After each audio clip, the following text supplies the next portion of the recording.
Off the coast of present-day North Carolina lies one of history's most enduring enigmas, the lost colony of Roanoke. In 1587, more than 100 English settlers established a fragile foothold on Roanoke Island, hoping to carve out a new life in the New World. Among them were men, women, and children, led by Governor John White, whose vision was to secure England's presence across the Atlantic.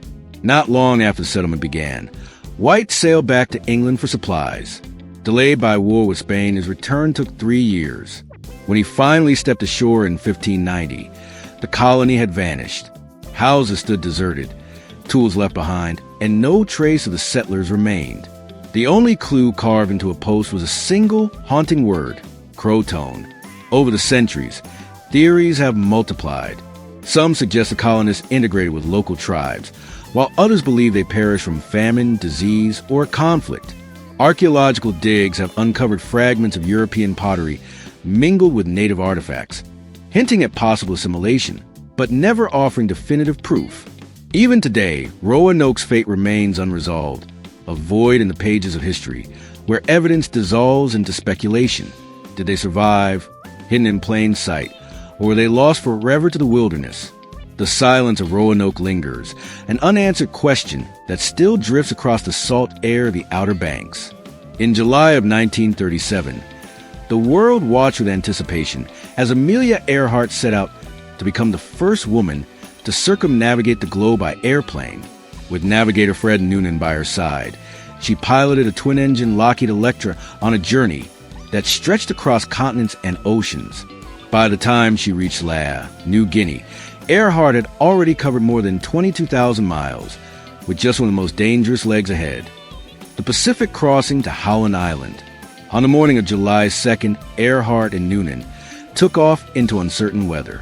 Radio transmissions captured fragments of their struggle, reports of low fuel, confusion over navigation signals, and a growing sense of urgency as they searched for the tiny island below. Then silence. Neither plane nor crew was ever seen again. Despite one of the largest air and sea searches in history, the Pacific yielded no trace. The disappearance ignited decades of speculation. Some argue the Electra simply ran out of fuel and crashed into the ocean. Others believe Earhart landed on a remote island such as Nikumaroro, where scattered artifacts and human remains have fueled ongoing debate. More controversial theories suggest capture by Japanese forces, or even survival under new identity.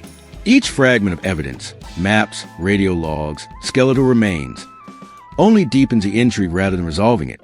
Amelia Earhart's legacy endures not only in her pioneering flights, but in the enduring question that hangs in the air. What truly became of her final journey? On December 5, 1872, the British brig de Grazia spotted a vessel drifting aimlessly in the Atlantic Ocean, halfway between the Azores and Portugal. It was the Mary Celeste, an American merchant ship that had departed New York just weeks earlier, bound for Genoa with a cargo of industrial alcohol. The ship appeared seaworthy, its sails partly set and supplies abundant. Yet one detail chilled the rescuers. The crew of 10, including Captain Benjamin Briggs, his wife and young daughter, were nowhere to be found. Below deck, the cabin showed no signs of struggle. Food and water remained plentiful, the cargo intact. Personal belongings, including valuables, had been left behind. The only clues were a missing lifeboat and waterlogged pumps, suggesting the crew may have abandoned ship in haste. But why would experienced sailors desert a vessel still capable of sailing? Theories soon spread. Some proposed an explosion of alcohol vapors, frightening the crew into taking temporary refuge in the lifeboat. Others imagined mutiny, piracy, or even sea monsters. Later examinations of the ship revealed little to confirm any single idea, and every attempt to reconstruct the events only raised new questions. For more than a century, the Mary Celeste has remained an enduring symbol of maritime mystery. The ship itself survived and continued to sail for years after, but its missing passengers left no trace upon the sea. To this day, the fate of Captain Briggs and his companions is a silence that drifts on the ocean winds, a mystery as vast and unfathomable as the waters that carried them.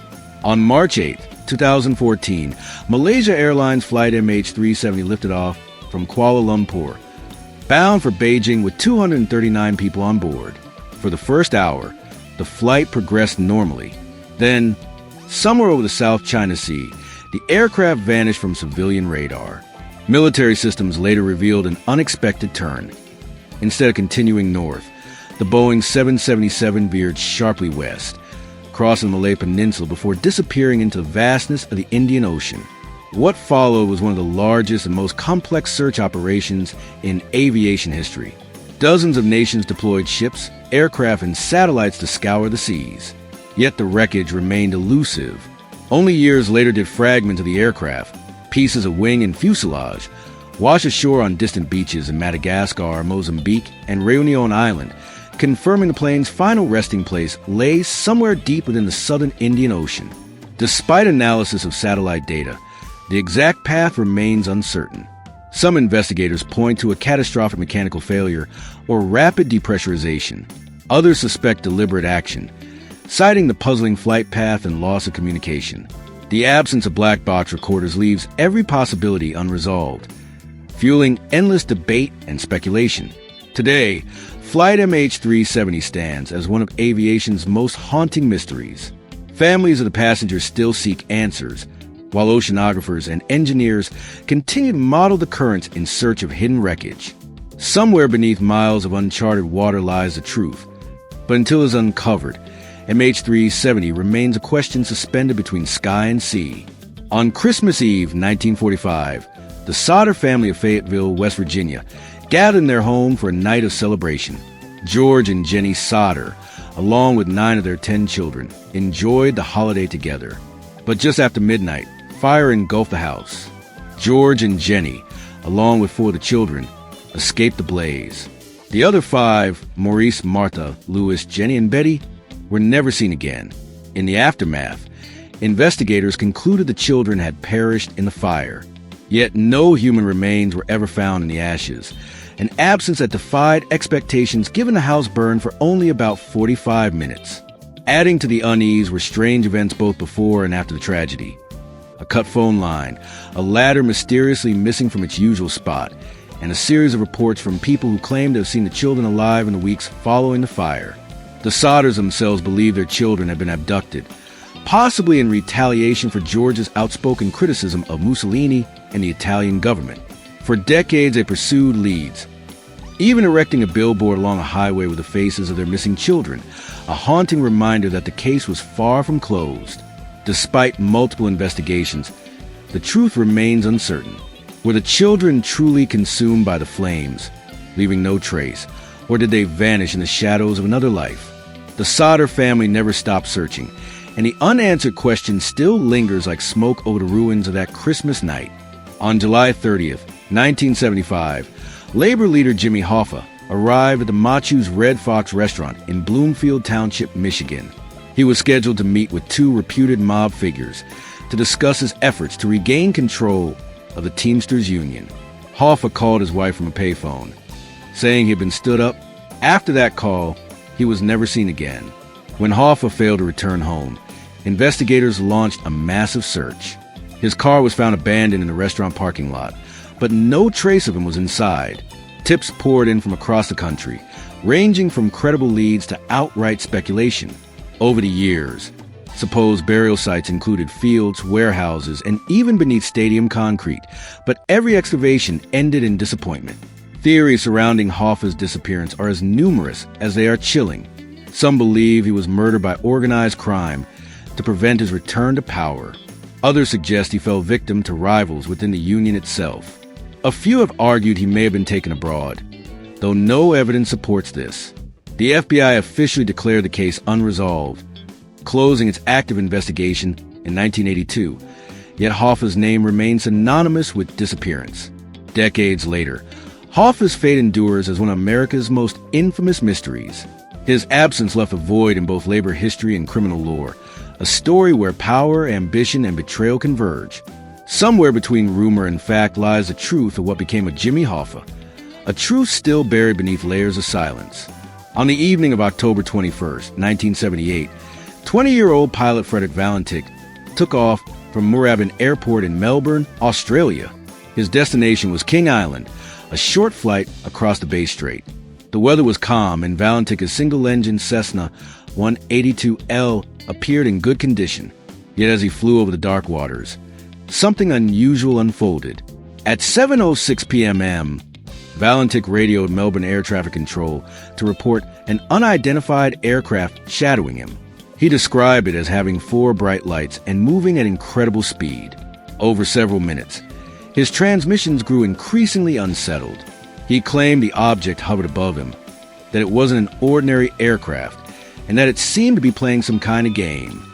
Then came his final words. "It's not an aircraft." A metallic scraping sound followed, and contact was lost.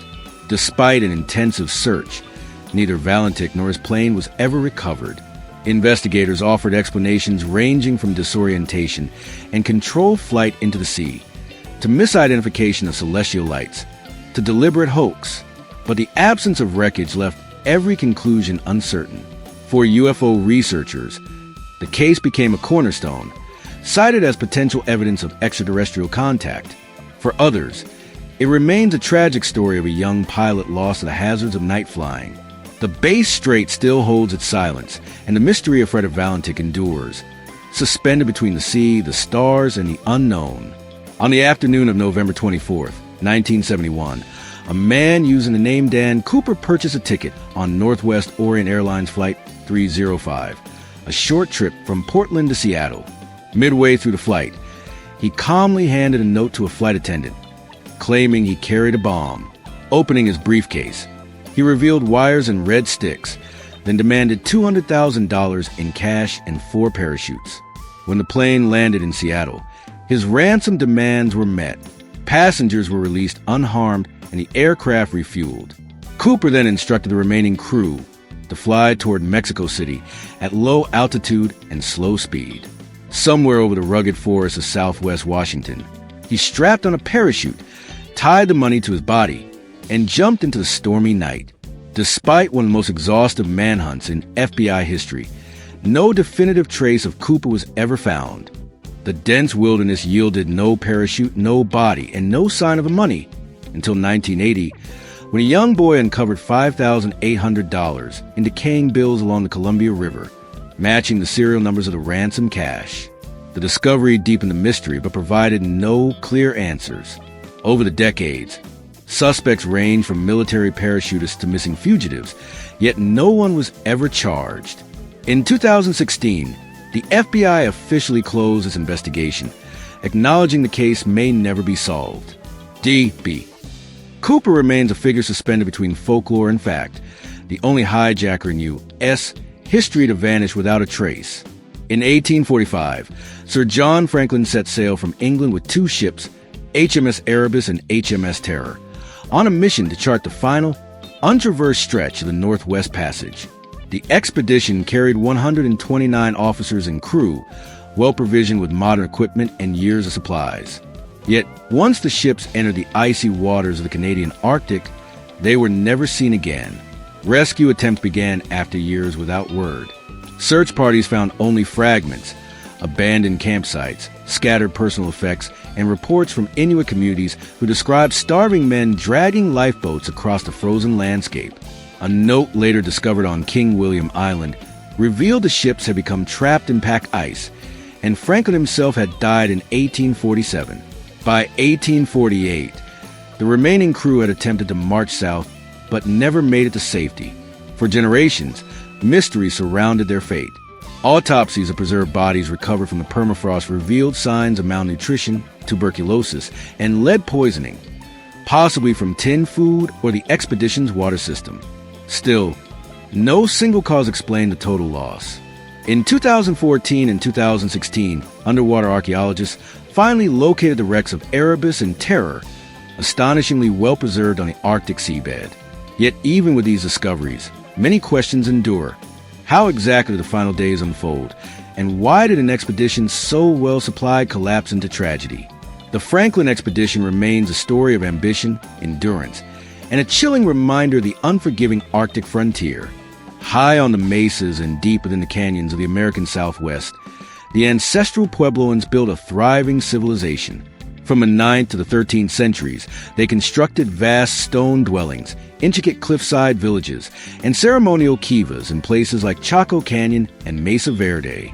Their architecture, aligned with celestial events, spoke to both engineering skill and spiritual depth. At their height, tens of thousands of people lived across the Four Corners region. Then, around the late 1200s, the population seemed to vanish. Great houses were abandoned, cliff dwellings left silent. Pottery, tools, and food stores were discovered where they'd been set aside, as though families had left in haste or without intent to return. Archaeologists have long debated the cause. Evidence of prolonged drought, depleted resources, and conflict between communities suggests a society under strain. Tree-ring studies point to decades of arid conditions, while some sites show signs of violence in fortified settlements. Yet, disappearance does not mean extinction. Traces of the ancestral Puebloans appear in the oral histories and traditions of modern Pueblo peoples, such as the Hopi and Zuni, who regard themselves as descendants of those who migrated away. For them, the story is not one of disappearance, but of movement and survival. Still, the empty dwellings remain a haunting presence on the cliffs and canyons. Why entire communities chose to leave behind such monumental homes remains an unanswered question, their stone walls echoing with the silence of lives once lived there